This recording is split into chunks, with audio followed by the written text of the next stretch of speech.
I know you are aware that the words you use create the world that you live in. Would you like new words to use? Would you like to elevate your awareness to an entirely different paradigm than it is right now? Then continue to listen to this episode. Let's dive in.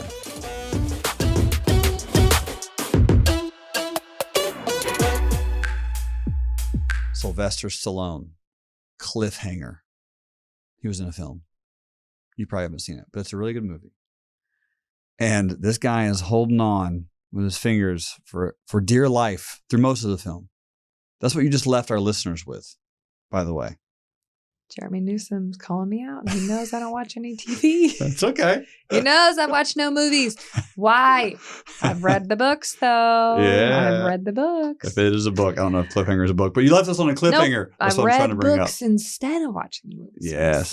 Yes, we've got a cliffhanger for you. So we talked about picking your problems. So Right. I've got a little ninja trick for you. Okay. An exercise for the mind. A black belt in karate. Yes. Throughout my career, I have had some ups and downs with cash flow. Why? Because I've taken great risks. I've taken big leaps of faith, and you're a real estate developer. It's all part of the deal.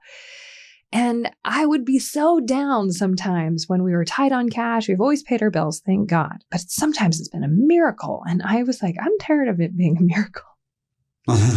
So God's been really clear with me about speak only that which you want to come true, because your words create worlds. Just like God created the world with his words, so do we. And that is so important to remember every day. You might not change today with your words, but you are building your future world and what's even possible for you. So be freaking careful. Bring it. What you're saying. Bring and so it. I was like, you know what? I'll take you at that. And I'll one up you one. How about instead of saying, oh my gosh, we're tight on cash again, or the closing got delayed. How about we shift this to me just saying, you know what? Our biggest problem is we have so much money. We don't know what to do with it. Oh my gosh. Hey, team, get together. We have way too much money. We've got to figure out what we're going to put this money into. And the team's like, okay, you're still crazy. But no, we're going to change the way we talk about things. I kid you not.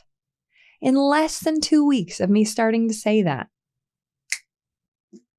I got a $21 million problem. I got to figure out where to put all this money. And I'm like, what the, unbelievable type things that you don't think about this. And you're just like, boop, here's an idea that you never would have thought of. Figure it out. So I did a fun exercise with my now husband. And again, he gets to do all these fun exercises with me all the time as I think about them. And I was like, hey, babe, let's make a list of the kinds of problems that we want to have. And he's like, what are you talking about? And I said, no, we're going to speak what we want to come true. And so it was really fun to get to do that with my significant other. And he's like, okay, we have so much funding for the nonprofit that our problem is we can't find enough veterans to employ to go do these missions. And because that's his heart is he loves giving opportunities to these veterans to be able to use their skills and go save people. And so we just came up with this list and we read it out loud every night before we go to bed. And it's like, those are our problems. Because I think it's natural for me it's easier for me to be negative. I don't know if it's just me, but it's easier for me to just complain than like try to speak light, Yeah. So if I can say the positive thing in a negative way, it's working. Yeah. It's working. That is a pro tip. That is a life hack that I hope everyone starts using because it does work. I'll tell you what I don't think I do enough, and I want everyone else to start doing it more, is specifically just talk more openly about the things that you do want. Very frequently, we wait for the perfect time or for the perfect YouTube video or the perfect Twitter post, or I need to be on this stage in front of this person to say these things. We delay it. And then when we speak it, Britnie, we speak it once, 2 or 3 times. These are things you should speak daily. A lot of people will call them affirmations. You can call them whatever you want. Okay. The name is irrelevant. The label is irrelevant. Speak what you want into existence frequently. Mm-hmm. And don't worry about the judgment. What if someone hears me? What if my wife hears me? She thinks I'm crazy. Bro, she already thinks you're crazy. All right. You've been married to her for a while. Or vice versa. She knows you're crazy. Yes, it is okay. Figure out why she's not doing it with you and figure out how to bring her into this conversation so you can speak these things together. It's more power if you're singing in a choir of abundance than by yourself. And so this is an example of having you take a moment and taking a shift in time to be that voice, to sing a song that you no longer have to sing by yourself. We have to sing praises.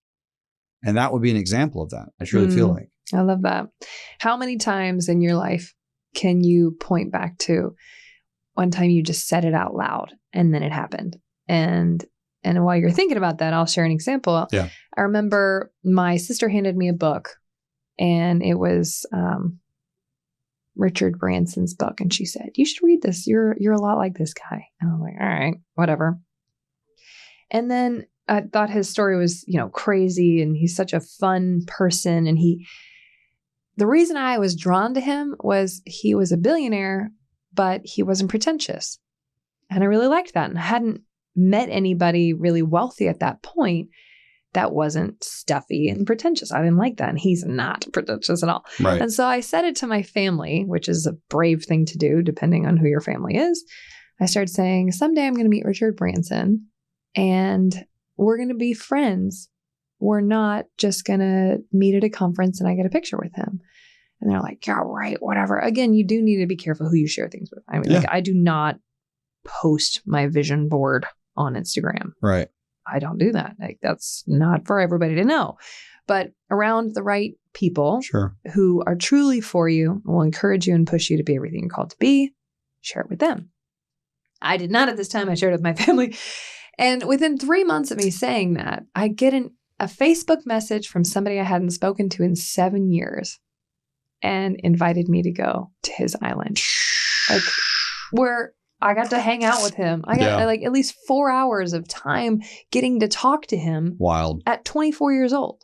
Right. Which changed the course of the way I ran my businesses. And again, even got to be at the BVI. I would not be open to that had I not spoken it. So who is it that you want to meet? What do you want to embody as a person? What kind of dad do you want to be? What kind of life experience do you want to have? What kind of impact do you want to have? What do you want to own? How can you start speaking that into being until you actually believe it and figure out how to accomplish it? Oh, hold on. Big takeaway there, folks. Don't let that word slip by.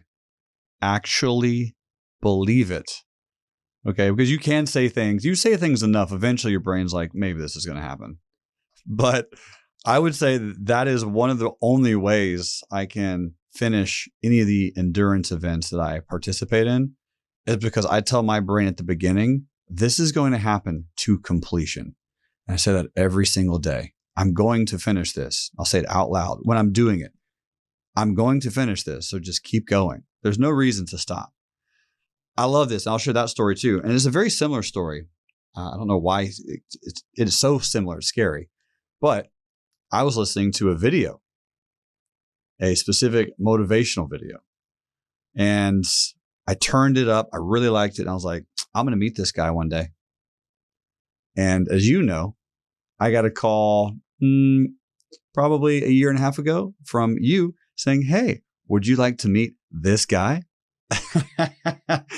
And that guy was Billy Alsbrooks, Dr. Billy Alsbrooks. Who is here currently on island as we speak. Yeah. And I'm so amazingly happy about this. I got a chance to share my gift with him as we were doing a whiteboarding session for 2 hours. This happened, an hour ago, where we're starting to outline his events and his promotional marketing and just what he's going to be doing in his life better than what he's doing now, just because he can't. We can always better our best. But that happened. And I don't think specifically, and correct me if I'm wrong, I don't think I ever reached out to you and was like, hey, Britnie, by the way, I told a random person out loud, I've been saying that I want to meet Bill Alsbrooks. You actually haven't told me the story until now. Yeah. And you've hung out with him for over 3 weeks separately on this island. Yeah, on this island. Right. And then now we're doing an event together, which is also something that I said that I was going to be doing out loud. What? Yeah. That's all what kinds are of the people. odds? What are the odds? I have no idea what they are mathematically. That you literally got invited to the same event here and then formed a relationship. Like, crazy. That is crazy. So we're talking about those type of stories can happen to anyone's life. You have to speak it. But even before that, you probably have to realize that it's available to be spoken. What? Right? Because when Britnie talked about earlier about normal, what is normal, you might not even be on the brain wavelength of figuring out how you could buy a house with no money. Yeah, absolutely no money. Right? $0. You can have your own house. Okay. Me and Britnie know that's extremely normal. But how can you do that? If you don't know, you don't know. You have to have the education. Mm-hmm. That's where the inner work, which was in the prior episode that we talked about, that's the inner work that needs to be done. Spending time, reading the books. If you want to earn, you must learn. Mm-hmm. So what we're doing is taking this knowledge, imparting it to you, and letting you realize, ladies and gentlemen, for all our listeners out there, every single one of you have the ability to change your life, revolutionize your path by knowing what to speak out loud and not just speak it internally. How many people, random number, throw it out there, have told you, oh, I would do that, but I don't want to write it down. I'm scared to write it down. I don't want to take the time to write it down. It's in my head, though. Or I have my vision board and my Pinterest account. It's in my head. It's like, cool. Yeah, it's in my head. This might be cheesy for you to print it out, cut it out, and tape it up, but you're on my island. That's what I normally say. I'm like, I know it's cheesy. Yeah. I don't care. If it works, it works. Yeah. One of the more pro tips for you, I love that Les Brown says, when you start to speak something, a lot of times your brain doesn't want you to be a freaking pathological liar. And so it'll immediately start to doubt that, no, that won't be true. Sure. No, it won't be true. And so Les taught me to ask yourself, is it possible? And leave it there. Is it possible? And then if the answer is yes, you can then say, has it ever been done before? And if it hasn't, has it ever been done before in a different form? Mm-hmm. Because you can take, this is crazy, you can take something functioning in a different industry and apply it to the one you're looking to disrupt or the idea you're looking to bring into reality. Like, the thing is, the ability to dream and allow yourself to dream might sound cheesy. I don't care. I don't know how it works. I don't know how planes really work. I really don't know how electricity truly works. I'm sure we could read about it, but I have no idea. I'm just going to go with it. Yeah. You know, that's what we're asking you. Just freaking go with it for yourself. We're already doing our dreams, but this is for you. Yeah. Let yourself dream, but you do have to like work on that subconscious to let it start breaking down these self-imposed or others-imposed barriers called limiting beliefs, which your wife has taught me about. Because if you want it and you don't have it, it's because you are afraid of receiving it. Right. Right. Let that sink in. And there might be a holy sounding excuse for why you did it. There is. Yeah. Somewhere. Yeah. You might not want to shine your light or be great, like we talked about, because it makes others feel less than and you love them. You don't want to hurt them. One of my favorite ones is, oh, I can't do that. It'll take away too much time from my family. Your time is already away from your family when you do other things anyway, friend. Like, oh, but it's going to take more time. Well, time is abundant, right? There's no end, right? That's one of the things I speak out loud all the time. Yeah. And I always have tons of time. I'm always available, always ready. People say the F word, and that's like the biggest excuse. Family. Yeah. Family. Shut up. Yeah. You know that's an excuse. It is. You know that's an excuse. Well, you know, I've literally had people say, money's your God. I'm like, how long does it take you to make the same amount of money that I have studied wealth? I learned it. And just like you learned how to play the guitar, I learned how to make money. And it can take me a week to make what it takes you a year to make the same amount and to generate that. How can you create value in such amazing ways that you can create X amount of freedoms to go do blah, blah, blah. All this is really easy. It really is easy. But people aren't taking the time to Google the right things. Yeah. That was season 1 when you said, if you are spending more time working for money then by definition, money is more of your God than mine. Let that sink in, because that one ate me alive for months. I was like, yeah, she's right. I need to spend more time on figuring out how to make money faster so that I can spend more time with my family, or I can go on mission trips, or I can fund air recovery missions or groups, or spend time with these amazing veterans who I can pour more energy and purpose and really save their soul. Well, that's what I love about our like relationship. Like I feel like I give people access to being able to like have the opportunities to do this purpose work and like figure out what their purpose is. It's like my thing. And yours is, let's help fund that purpose. Now, both of us know how to accumulate wealth, but you have such a great and easy and accessible platform that's open to everybody, which is the stock market. That if you can just add this stream of income, it can help you be able to be more impactful. So it's really fun. You open up the opportunities for people that have a list of excuses based on where they live. If they can have access to the stock market, you've got so many free courses. Like there's no excuse to not learn it unless you just don't want to. Right. It's unbelievable. I mean, there's even places that'll lend you money to trade. Yeah. But for us now, we've shifted from, again, barely being able to survive to being able to accumulate money, to then being able to accumulate money to be able to help more people than just ourselves and our family, to now being able to buy our time to be able to do the impact work. But why are we still working so much? And the answer for me is really embodied in what Elon Musk said when he was announced to be the most wealthy person in the world. Do you remember what he said in his little tweet?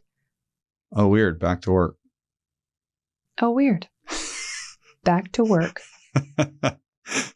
I mean, come on. Elon. I hope you hear this. That was like the coolest thing. Love you, dude. Oh my gosh. Why? He works a zillion hours. A zillion. He's like torn up his body. If you listen to his story, he's gone through hell and back and then back and then back. But he does it on behalf of humanity because his businesses are his vehicle in which he can change the world and live his purpose. So you could never pay him enough to do the work that he does, and you'd never have to pay him. And so that is one clue at what you are truly operating from that space of love and passion and purpose is, again, nobody could ever pay you enough to do all that you do, but they'd never actually have to pay you. If that's one clue, I bet you'll share with us another clue in the next episode. Oh, 2 clues in the next episode. We'll see you there. Stay tuned.